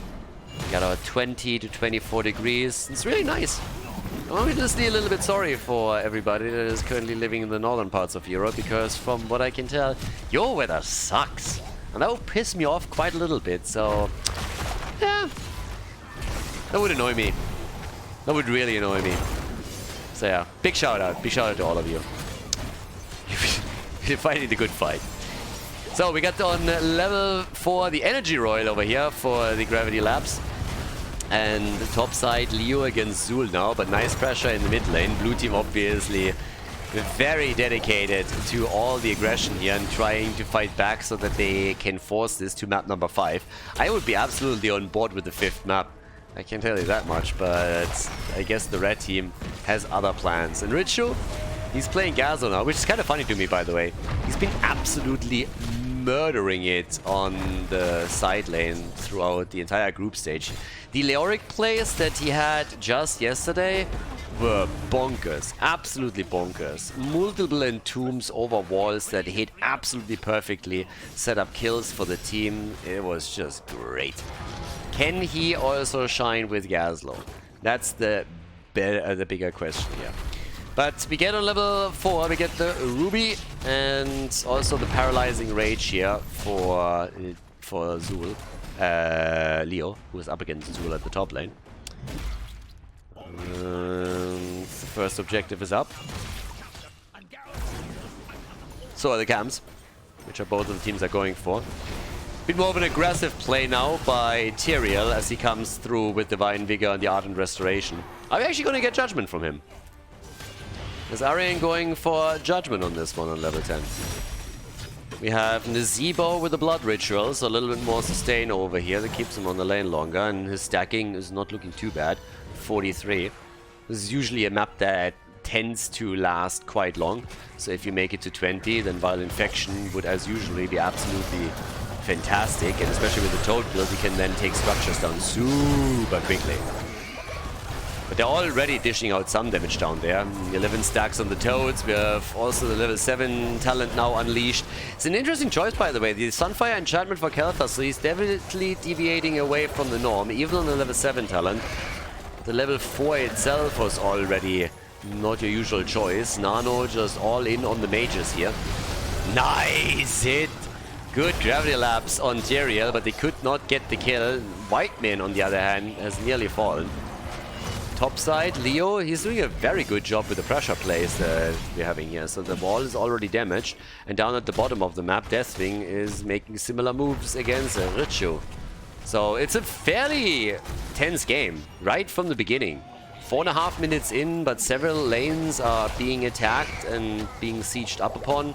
Rotations are now trying to go for quick and dirty kills, especially, of course, with Stitches having a hook ready, and Itrax is not going to get past the... What? Alright, Leo swing the win, and Zul reacted, but I'm not sure if it's going to be enough to take him on. Instead, they are aiming for Khaldor, so gets a helping hand from Stitches and makes his way past this. Second kill for the Raiders, and Leo just ghosting past the gate there. That was pretty cool. Even survived despite the fact that Zul was just waiting for it and reacted quickly. But with that, we now have a half-level lead for the blue team. They are really trying their best. I mean, they want this win. They need this win. If they want to have a chance to go for first spot in the group, they have to take down Disgusting. There's just no other way. That's the only thing that is left to do for them. So level 10 is going to reveal quite a bit here for both of the teams, obviously, and sets us up also for objectives, I would assume, because so far none of the teams have given a damn about the objective. Oh, there's the Gorge. I think he should be fine. Phoenix, 4 Keltas, and, well, scratch the fine. No healer around, nobody else. Nazebo is dead. Kill number 3. We get the Sanctification, the safer play for them. Gary the Gargantuan is in, and the Robo Goblin is here as well. Top side, I mean, Ukia has been playing a really nice game. So many good hooks have landed and provided kill opportunities. The Gorge was a great follow-up there too. And then they got a kill on a Zebo, who's obviously one of the biggest threats in the late game to them. 30 stacks on the Toad, 78 stacks on the baseline. Keltas with 13 on the Man Addict. Nobody going for the objective, by the way. Well, actually, it's not quite true right now. We have Zul and Deathwing fighting over it at least a little bit, but none of the teams... Nobody's really committed or anything. Ooh, that's another kill. Yeah, Tyrael is dead. So we are seeing a complete reversal from what happened on the last map. This is a very, very good start for the Raiders, to say the least. 4 kills to 0, and now they're also making plays for the objective itself. Yeah, Disgusting is in a bit of trouble, aren't they? Bot side, at least, we have Richu doing good work with Gaslow, so that's nice, but it's not nearly enough to make up for what they're losing top side. And if this game can get swallowed, if this game can get snowballed by the Raiders a little bit, then they might end this before Nazeebo has a chance to have a huge impact. Or at least get a big lead. You don't always necessarily have to win the game before somebody unleashes a strong late game, but even if you just take a couple of keeps down and establish catapult pressure, it can really help. So, yeah, here we are. We have 4 kills, 2 is 0, and the first objective for them. So, off we go. We got them pushing through all of this. Down to the bottom of the map, Leo is working it out against Gazlo with a level 13 talent advantage. They have an even bigger lead in the middle. And Zul at the top is doing his best to maintain the lane. But Tyrael just trying to distract. Trying to distract and survive, I say. So yeah, down here, Richu in real trouble. Apparently doesn't have the cooldown on the fountain. That's bad news for them. Top side, another play being made, but Zul also isolated again. In comes a Nano, and it tracks. He might get away, but yeah, not really. They committed a lot. They committed multiple ults for him. Now the quest is completed for Nano. They still attack the lane. They got Kayn. Does his best, and now Nazeebo is walking over, so they're not going to lose a fort here, but obviously they've lost towers, they lost gates, they're losing more heroes. They still have not gotten a single kill. Nazeebo, on the other hand, is stacking. I mean, this is very quickly becoming a game in which Nazeebo has to get to level 20 and just pop off with Vile Infection. There seems to be no other way for them to claim victory. Or at least it's going to be a little bit unlikely. The problem is there's already an entire level lead established, and topside pushes further with Deathwing. Their fort will soon be lost. Nazeebo, I mean, again, Nazeebo is stacking, but there has to be more than that. You can't just leave the entire map open for the Raiders to dominate. They're going to take bosses, they're going to go for more kills. They're already making another one happen at the bottom of the map as they go for Gazlo. I expected, with Nazeebo in particular, more so... a Ragnaros pick. If you go Lava Wave, you can control the lanes to an extent and really stall out the game, and you also have the Molten Core that allows you to simply prolong the game. But another good connect. These hooks are getting insane. Nice sanctification to save the day. Gary was used too, so they're trying to go for kill number 1, but even that doesn't work out. So it is again, Tyrael is in a bit of trouble. Another Gorge though. Did Yuki already... Did he miss a hook? He's just landing one after another. It's bananas. So yeah, Lavacal's still fine. Arion jumps in, out, tries to retreat and runs straight back into them. Might be able to get away here, but who am I kidding? He's not making it. And another hook hits. Uki, for the love of God. Give them a chance. Damn, son, at least fake it at some point. Miss one on purpose just to make them feel a little better. Holy hell. Ice blocked and barely... 9 kills to 0. The man can't miss. Even if he tries. Ford at the bot lane attacked. Nazeebo looking good, but he's the only thing that's looking good here. Disgusting is getting played to the wall. I mean, he didn't miss that either. He wanted that minion. He wanted that one, and that wasn't easy. He was trying to just like move the hook past Gazlo wanted style to get that one minion that insulted his mother earlier in the game. So yeah, job well done. Stitch is still at 100%. And that one he missed on purpose. Yeah, at some point when you're using an aimbot, you gotta miss one on purpose occasionally. This is how you do. 16 to 16 on the talent count. Yeah, oh, that one. The 2 misses. But yeah, in come the Toads. Can they stop the objective? They're trying. I'm not so sure. Yes, they stopped it. But they lost Zul, and they might now lose it after all. Nazeebo, he is getting more and more hits together, but that was also a good move by Deathwing, isolating him even further. 2 hit points on Nazeebo. Deckard hoping that he gets a chance to drop another potion on him. He hoped in vain. Another hook, another gravity lapse, another potential kill. There's the barbecue, and he just walks away. Gazo just sits there and is like, yeah, I don't give a shit. Alright, he definitely gives a shit about this one. So it's getting bananas. I mean, come on, give them a break at some point, guys. Poor Gaslow. Survived for so long and then he dies. 12 kills to 0. 12 kills to 0. Look at this, by the way. So they come in, gravity lapse number 1, hook, zip, and that's the kill. There's another Entomb. They're trying for Tyrael again. Uki gets exactly the minion that he was trying to pick out here. And they are just going through all of the structures now. Bottom fort, mid fort, top fort. They're all gonna fall. The entire outer ring of defense is gone.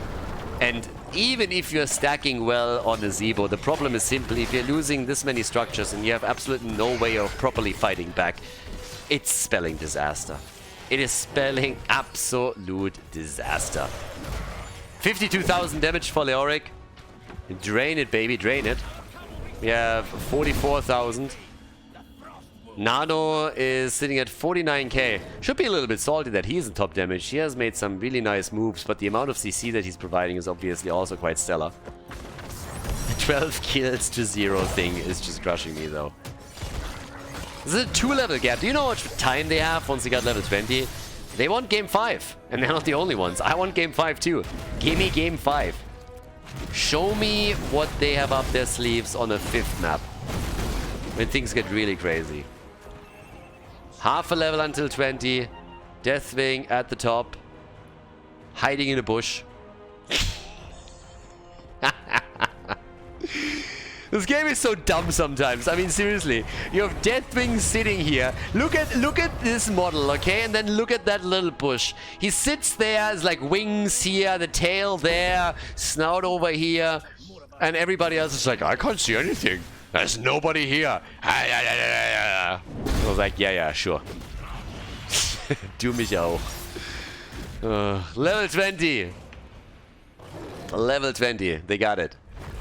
Oh, look at that. Burning Despair. The Scarlet Crusade.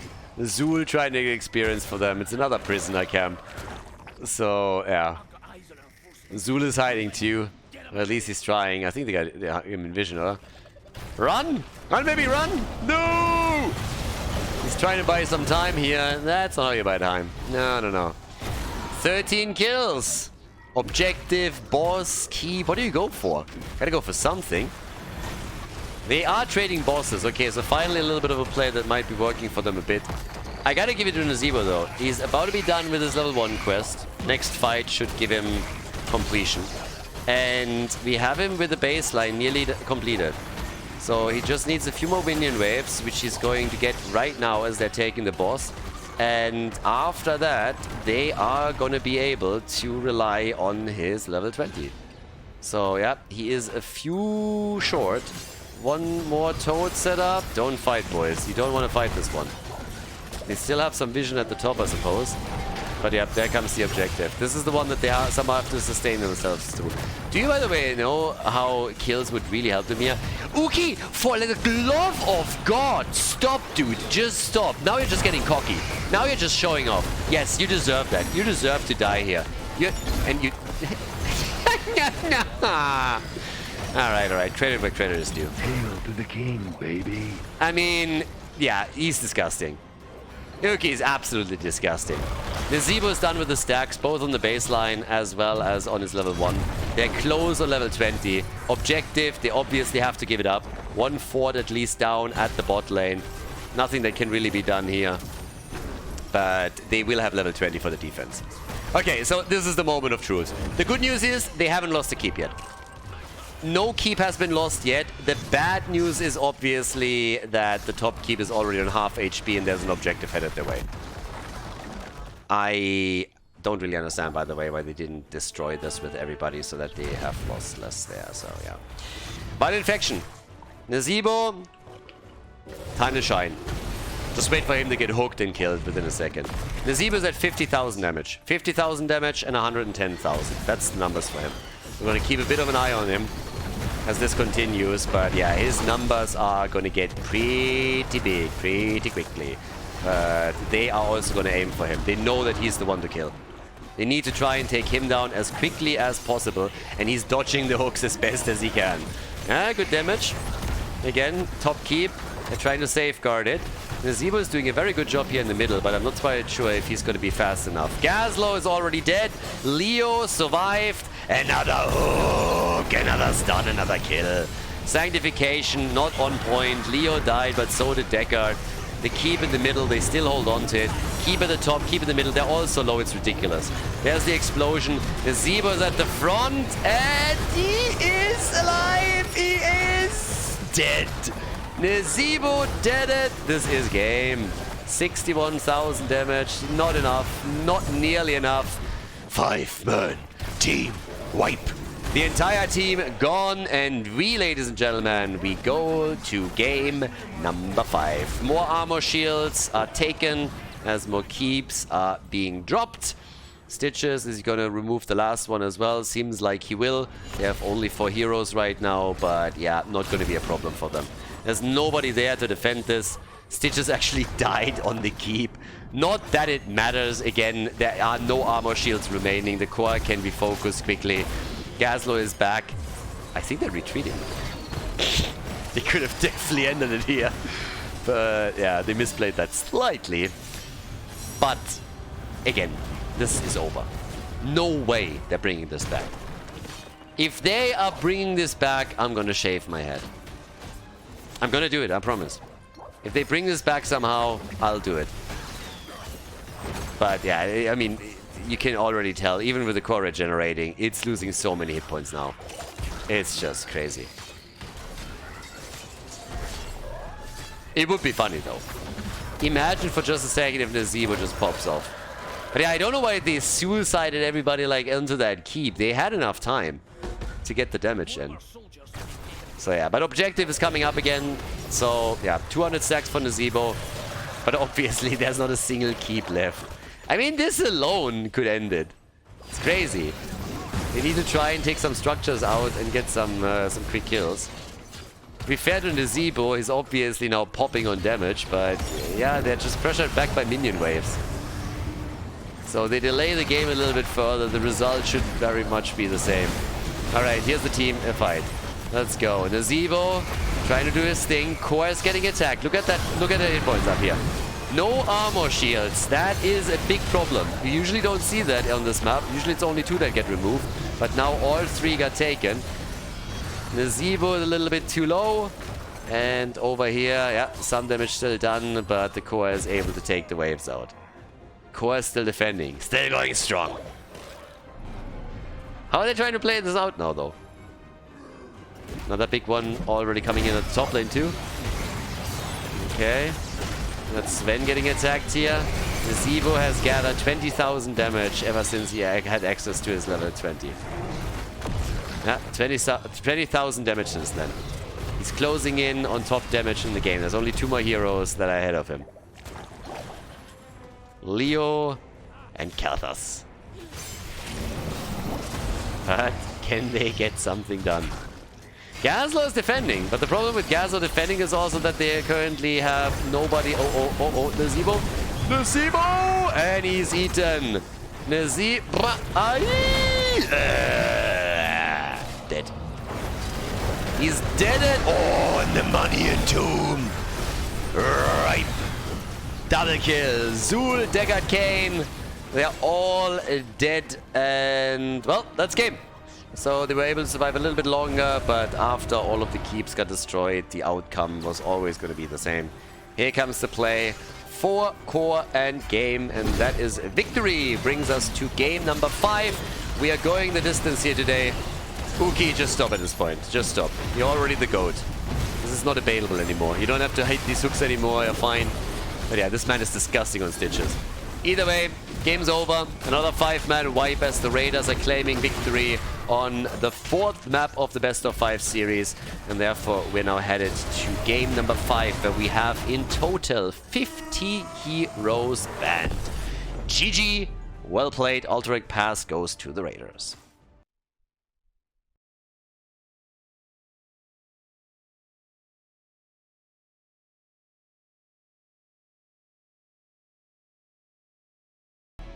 Game number 5, off we go. The Raiders against Disgusting. And no, I knew it would happen, but I'm still disappointed. They're banning the Vikings instantly. I would not be shocked to see Samuro or Abatha banned as well. There's a lot of pretty sneaky picks that we could see on this map, but I think a lot of them are going to be eliminated in the bans. 50 heroes are now unavailable. 40 heroes have been played, they cannot be played again, and 10 heroes are perma-banned for the group stage. So here we are. Lucio gets dropped, but we still have some very, very sexy picks for the two teams. And I am all here for it. There's so much good stuff now. Cho'Gall is an option. Abatha Samuro is an option. You could go into a murky Phoenix comp for sniper kills. Why does Disgusting hate fun? Seriously, why do these guys hate fun? You ban the Vikings and then you deny me Abatha? Are you serious? Games begin. That is just...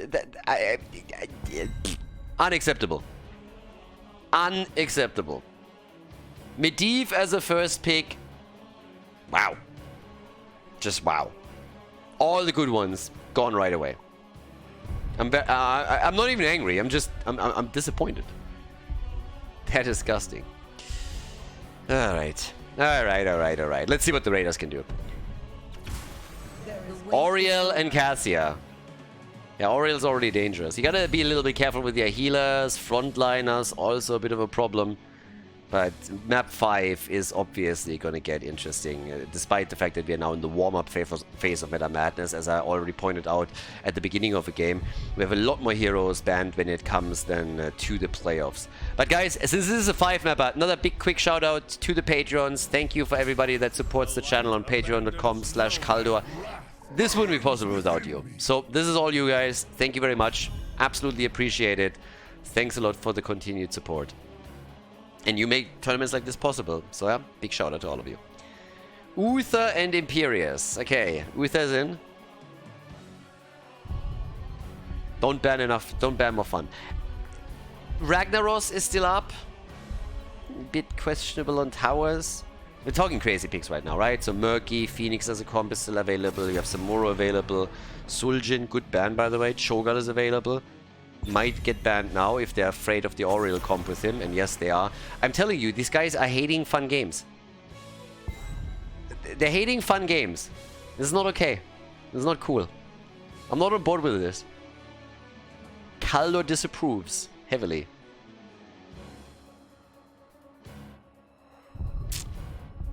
Come on, Raiders. Don't let it end like this. Give me something nice. I don't think we're going to get an Asmodan either. It doesn't fit in any of these comps. Samuro and Arthurs. Alright. Samuro and Arthurs. Would have loved it with Abatha, but I take the Samuro as well. Final two picks. Again, final map. If Disgusting wins, they take the group. If the Raiders win it, they have a shot of taking it themselves. What's the play? What's the pick? Lily and Lunara. Alright, somebody's looking for adventure, and we got an Uther main tank. That leaves us with the final pick. Nano has been playing mages. I mean, Orphea is up. If he wants to play Orphea, he can play her. He's been playing mages pretty much exclusively throughout the entire series, and could do the same with her, so she's still open. Could also go for another frontliner. Mephisto! Alright. Kind of forgot about him. Towers of Doom. Let's go. Game number 5, the final map in the series. The series is tied and we are on the final map. On the left side, Sven on Samuro. Uki on Arthurs, Unforgiven on Oriel, Gavlo on Cassia, and Nano on Mephisto. Right side of the map, Disgusting with Lavakal on Lily. We have Itrax on Lunara, Richo on Imperius, Arion is playing Uther, and Alvaros on Medivh. Pretty disgusting composition for the red team, to be honest with you. I mean, there is a lot of survivability there. When we're talking sustain, they are pretty crazy. Now, can they pull this off? Can they win this group? That's the big question that we have to answer. The Raiders obviously want to shut them down right now to put themselves into position to win the group with the next series themselves. But yeah, on the side of Lily, we got the Eager Adventurer. And we have portals for Medivh for the portal mastery. As the teams are starting to rotate. Rotate. They are aggressively portaling in. Very aggressively at that. I mean, damn. They were really hoping to get a sneaky first blood, didn't they? Yeah, it's pretty much 2 supports and Medivh against a single support. The sustain is definitely there for them. And they got good damage too. You have Imperius for damage and you have Lunara. So they can make some very aggressive plays later in the game as well. Wave clear, we got some. We have to deal with Samuro somehow, but yeah, this could be a super interesting game. And look at Alvaros, he is really hammering those stacks. He's at 19 stacks already. We're 1 minute and 13 seconds into the game and already 19 stacks for him on the baseline. That's good. If he can keep that up, he's going to be done with it in absolutely no time. Now, we get the Howling Blast quest for Arthur's. 3 stacks thus far. Bot lane, Lily. Lily with her temper tantrums. It's actually like super funny when Lily goes for the heals on level 10. Every single time he uses ult, it's just like a stupid kid that runs around, throws the massive tantrums. Like, you just look at her whenever she does it. If she picks it this time, just pay attention to it. It's always glorious. She throws a tantrum, everyone gets healed. In this case, we get a kill though. Arthur's is dead, and look at Lunara. Oh, the shield! But Nano kills him regardless. They got a little bit too greedy there. They wanted more than 1 kill. Like this, it's only an exchanging kills, but yeah, it could have been worse. Guys, you are really asking for it right now. Nice Sudoku. Nice Sudoku play by Uther. Congratulations, your suicide was successful. Success! Yeah, we're gonna look at it again because it was so good. It was so good. I mean, there they are. Everybody's sitting there and they're like, you know what? Life is just sometimes not worth living for. So they come in and they take Uther out. He wanted to go back. He needed mana. It was either that or Hearthing or just thing. And it just, yeah. You can't trust these Hearthstones. They were handed out by the government, given out by the Nexus. You don't know what they're doing. People are saying, you know, they rematerialize you, but what if they just kill you and create a copy of you or something like that? You cannot trust the government. Hearthing is for noobs. Instead, you just die and you respawn. That's how you really do it. That's how the pros do it. That's how the big boys do it. At least here. Okay, so we got a bit of an exchange. Altar for altar. Triple altar phase. First one, third one at the bot is fought over by both teams, and they're all committing to it. 32 stacks for Medivh. He's still alive. He's doing his thing, and he might even complete it all here. So yeah, they're zoning them even further. But the sustain of the red team is disgusting. I'm not even trying to pun this, by the way, but it's true. It's absolutely true. So now they have another 4 shots fired, which drops the core down to 32 points on the red team. Medivh, yeah, sitting at 33. Careful, my friend. You don't want to die now. Yeah, sitting at 34, another 6, and he's going to be happy. 36, 37. We're getting there. 38. Yeah, Alvaros has this. There's no chance that he's going to die. He's just been way too diligent. But Samuro, he is still pushing the sides. He's still pushing the side lanes. We now have the Mass Vortex and the Surging Winds for Lily. In the meantime, Holy Fervor for Imperius. And with the Guardian of Ancient Kings, we have the extra armor right now, trying to sustain themselves through these fights and wait for additional heals. Final shot for Medivh, and he is done. Baseline quest complete. Time to feed. Alright, now he doesn't have to pay attention that much anymore. And immediately the portal engage. But they're controlling the portal quite nicely with the Howling Blast. I actually like that. So every single time it comes out aggressively, Arthur's reacting. And he's reacting well. The blue team is ahead in kills. But is still fairly dangerous. Again, another hit, and Lunara, she is going... Look at the damage that they're getting out there. Lunara is sitting at 20,000. Mephisto is countering it the best he can. He himself at 19k. But Lunara has so much assist here. I mean, she's usually on the squishy side and has to be a bit careful how she engages into these fights. But she's currently being supported by 2 healers and 1 Medivh player that just drops shield after shield and portal after portal, empowering her further and allowing her to be super aggressive. Oh, Howling Blast? I don't care. I'm just gonna wait for my shield. It's fine. They're zoning them over here again. And here's the hit, the stun, the kill. Maybe, maybe not. Oh, the heal! And he is alive. Alright. But they didn't get the altars. They had no chance to go to the altar. It's 28 points to 36. A little bit of inexperience. There's obviously still a Samuro factor that we shouldn't neglect here at all. And you have good damage also with Mephisto, who now has his level 1 quest completed. But Lunara is going to be such a monster throughout the entire game. It is just crazy. Now we have the level 10 abilities in play, which give us the Blade Storm for even more wave clear. We also got Endurance of Hate and Aegis used by Oriel. And she's gonna need it, for sure. I mean, it's gonna be one of the few tools that she has to really keep everyone in play. With the army taken by our boy. Lily is gonna throw her temper tantrums, so pay a little bit attention to that. The delivery system with the Wrath of Mangiris. And yep, up at the top, Samuro still trying to pressure, still trying to push. Another whip play, completing the level 4 quest. And there's the Thornwood Vines. Don't need to reposition. Why would you need to reposition? You can just poke all day, every day. Lunara coming in. Hit after hit. Damage, damage, damage, damage. Endurance of Hate is good. Divine Shield is out. Lunara with even more damage. They're setting the ley line up. And Lunara is just absolutely crushing the numbers. Yes, Aegis is used, but Oriel herself is already low too. Mephisto died regardless. And Lunara is pulling ahead in damage easily. Easily. Kill number 2 for them. But they're pushing them back further. 32,000 damage already for Lunara, and now they can start attacking the bottom wall. Another altar is up, by the way. It's a single altar on the map. They're trying to claim the camp too.